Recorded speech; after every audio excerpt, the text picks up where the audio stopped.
कभी भी किसी व्यक्ति को यह भ्रम नहीं होना चाहिए कि हम ही सब कुछ हैं, हमसे ऊपर और कुछ नहीं।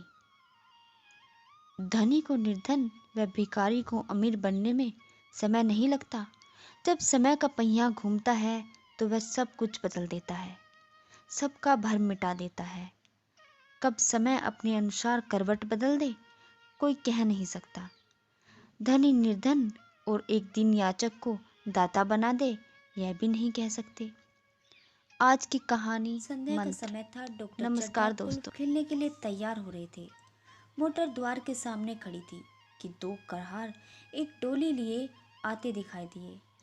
डोली के पीछे एक बूढ़ा लाठी टेकता चला आ रहा था। डोली द्वार के सामने आकर रुक गई। डॉक्टर साहब ने द्वार से ही गरज कर पूछा, कौन हो, क्या चाहते हो? बूढ़े ने हाथ जोड़कर कहा, हुजूर, बड़ा गरीब आदमी हूँ, मेरा बेटा कई दिनों से बीमार है। डॉक्टर साहब ने सिगरेट जलाकर कहा, कल सवेरे आना, हम इस वक्त मरीजों को नहीं देखते। बूढ़े ने घुटने टेककर जमीन पर सर रख दिया और बोला, दुआई है सरकार की, लड़का मर जाएगा।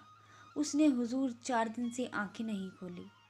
डॉक्टर चड्ढा ने घड़ी पर नजर डाली और बोले, कह दिया ना, कल आना, इस वक्त मेरे पास टाइम नहीं है।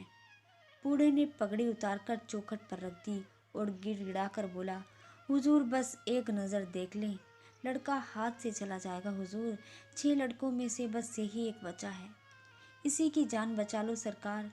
डॉक्टर साहब ने अपने मन में कहा, ऐसे उजड़ देहाती यहाँ रोज आया करते हैं, कोई भी कुछ भी कहे वे अपनी रट लगाते रहेंगे, किसी की नहीं सुनेंगे। वे बाहर निकलकर मोटर की तरफ चले। बूढ़ा यह कहकर उनके पीछे पीछे दौड़ा, सरकार, बड़ा धर्म होगा, हुजूर दया कीजिए, बड़ा दीन दुखी हूँ, संसार में कोई नहीं है, बस यही लड़का सहारा है साहब। डॉक्टर साहब ने उसकी तरफ मुंह फेर लिया और मोटर में बैठकर चल दिए। मोटर चली गई। बूढ़ा कई मिनट तक मूर्ति की भांति निश्चल खड़ा रहा। संसार में ऐसे भी मनुष्य होते हैं जो अपने मजे के आगे, अपने आमोद प्रमोद के आगे किसी की जान की भी परवाह नहीं करते। कोई मनुष्य क्या इतना कठोर हो सकता है कि यह विश्वास भी नहीं होता। वह पुराने जमाने के उन जीवों में से था जो लगी हुई आग को बुझाने, मुर्दों को कंधा देने, किसी के छप्पर को उठाने और किसी के कलह को शांत करने के लिए सदैव तैयार रहता था। जब तक बूढ़े की मोटर दिखाई दी, वह टकटकी लगाए देखता रहा। शायद उसे अब भी डॉक्टर साहब के लौट आने की आशा जरूर थी। फिर उसने कहारों को डोली उठाने को कहा। डोली जिधर से आई उधर ही चली गई। चारों ओर से निराश होकर डॉक्टर चड्ढा के पास आया था। उनकी बड़ी तारीफ सुनी थी। यहाँ से निराश होकर वह फिर किसी दूसरे डॉक्टर के पास न गया। सोच लिया कि किस्मत में यही लिखा है। उसी रात को उसका हंसता खेलता 7 साल का बालक इस संसार से चला गया। बूढ़े माँ बाप के जीवन का बस यही तो आधार था। उस दीपक के बुझते ही जीवन की अंधेरी रात भाए भाए करने लगी। कई साल बीत गए थे। डॉक्टर चड्ढा ने खूब यश और धन कमाया। उनका हर काम नियम से होता था, इसलिए स्वास्थ्य भी अच्छा था और 50 साल की उम्र में भी जवानों के कान काटते थे। उनके केवल 2 बच्चे थे। बेटी ब्याही जा चुकी थी और बेटा 20 साल का हुआ था। उसी की सालगिरह की पार्टी थी। शहर के रईस और कॉलेज के छात्र आए हुए थे। डॉक्टर साहब का बेटा कैलाश एक रेशमी कमीज पहने नंगे सिर और नंगे पांव मेहमानों की देखभाल में लगा था। अचानक मृणालिनी ने कहा, क्यों कैलाश, तुम्हारे सांप कहाँ हैं? जरा मुझे दिखा दो। कैलाश ने कहा, मृणालिनी, इस वक्त क्षमा करो, कल दिखा दूंगा। मृणालिनी ने आग्रह किया, जी नहीं, तुम्हें दिखाना ही होगा, तुम रोज कल कल करते हो। मृणालिनी और कैलाश सहपाठी थे। कैलाश को सांपों की पालने की और उनकी आदतों को जानने अध्ययन करने का बड़ा शौक था। यह विद्या उसने एक सपेरे से सीखी थी। सांपों की जड़ी बूटियों को जमा करने का भी उसे अलग ही मर्ज था। मृणालिनी की जिद करने पर एक महाशय ने कहा, दिखा क्यों नहीं देते? जरा सी बात के लिए टाल मटोल कर रहे हो? कैलाश ने जोश में आकर कहा, कौन कहता है कि मैं दिखाना नहीं चाहता? आप लोग तैयार हो जाए।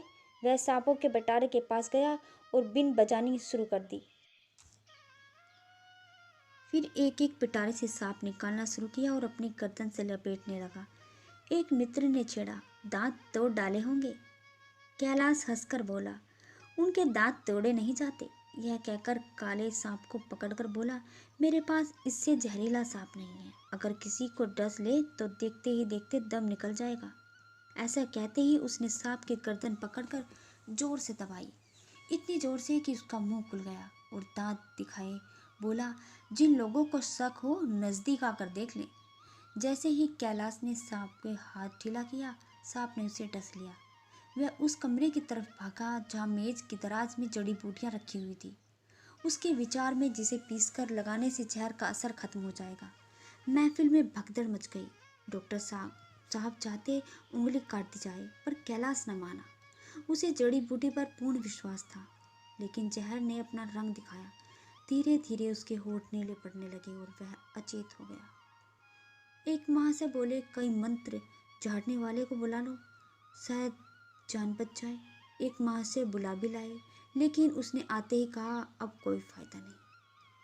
शहर से कई मील दूर एक झोपड़ी में एक बूढ़ा एक बुढ़िया जाड़े की रात काट रहे थे। इतने में किसी ने द्वार पर दस्तक दी। भगत, क्या सो गए? जरा किवाड़ तो खोलो। किवाड़ खोलते ही आदमी ने अंदर आकर कहा, डॉक्टर चड्ढा के लड़के को सांप ने डस लिया। भगत ने चौंक कर पूछा, डॉक्टर चड्ढा के लड़के को? वही डॉक्टर चड्ढा ना, जो छावनी के पास वाले बंगले में रहता है? आदमी ने कहा, हाँ हाँ वही। देखने जाओगे? बूढ़े ने कठोर भाव से कहा, मैं नहीं जाता। डॉक्टर चड्ढा को खूब जानता हूँ। मुन्ना को उन्हीं के पास ले गया था। खेलने जा रहे थे। सीधे मुंह बात भी न की। भगवान सब कुछ देखता है। उस वक्त मेरी आंखों में आंसू निकल गए थे। अपने खेल के पीछे उस पत्थर दिल ने मेरे मुन्ने को नहीं देखा था। भगत के जीवन का यह पहला अवसर था जब किसी को सांप ने काटा हो और वह चुपचाप बैठा हो। पर आज ऐसी खबर सुनकर भी वह घर से कदम नहीं निकाल सका। सोने की कोशिश करने लगा और नींद नहीं आई।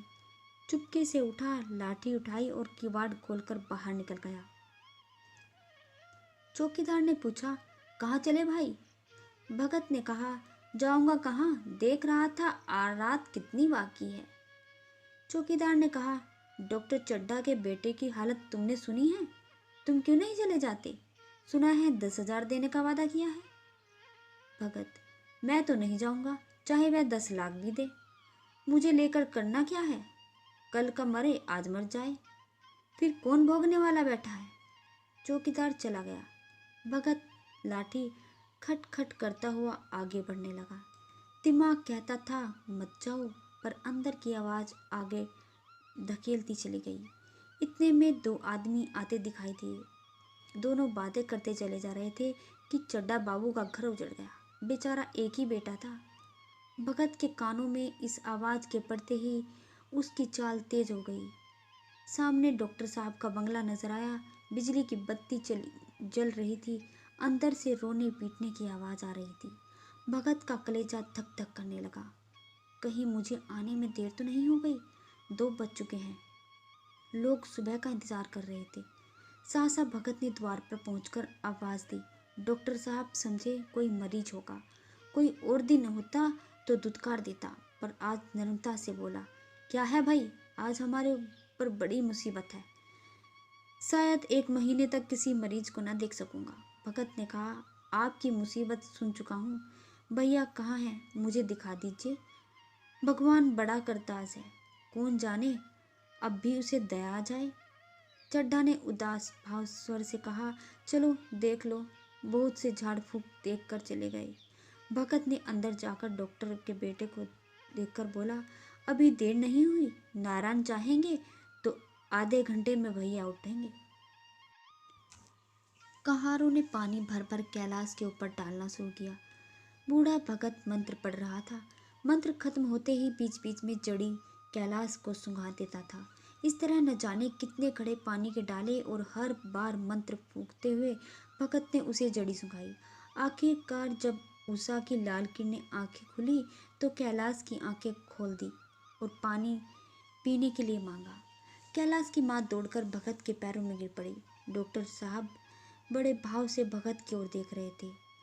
उसका यश गाते हुए फिर रहे थे, पर भगत कहीं पता न था। नौकर ने कहा, अभी तो यहीं बैठा था, चिलम पी रहा था। हमने तम्बाकू भी दिया तो लिया नहीं, अपने पास से ही तम्बाकू निकाल कर चिलम भरी। यहाँ तो भगत के चारों ओर से तलाश होने लगी। वह भगत लंबे लंबे डग भरता हुआ बुढ़िया के उठने से पहले घर पहुंचना चाहता था। जब मेहमान चले गए तो डॉक्टर ने नारायणी से कहा, बूढ़ा न जाने कहाँ चला गया, एक चिलम तम्बाकू भी ना लिया। नारायणी बोली, मैंने सोचा था कि इसे कोई बड़ी रकम दूंगी। चड्ढा ने कहा, रात को मैंने उसे नहीं पहचाना, पर दिन निकलते ही मैं उसे पहचान गया। एक बार यह एक मरीज को लेकर आया था। मैं खेलने जा रहा था, मैंने मरीज को देखने के लिए इनकार कर दिया था। आज शर्म आ रही है, उसे खोजकर उसके पैरों पर गिरकर अपने अपराध के लिए क्षमा मांगूंगा। वह कुछ लेगा नहीं, मैं जानता हूँ। उसका जन्म यश की वर्षा करने के लिए हुआ है। इस सज्जनता ने मुझे ऐसा आदर्श दिया जो अब वे जीवन भर मेरे सामने रहेंगे। धन्यवाद। अगर आज की कहानी आपको अच्छी लगी हो तो इसे लाइक करें, शेयर करें और सब्सक्राइब करें और हमारे चैनल पीसफुल कहानियों का हिस्सा बन जाएं। धन्यवाद। भगवान करे आपका दिन शुभ हो।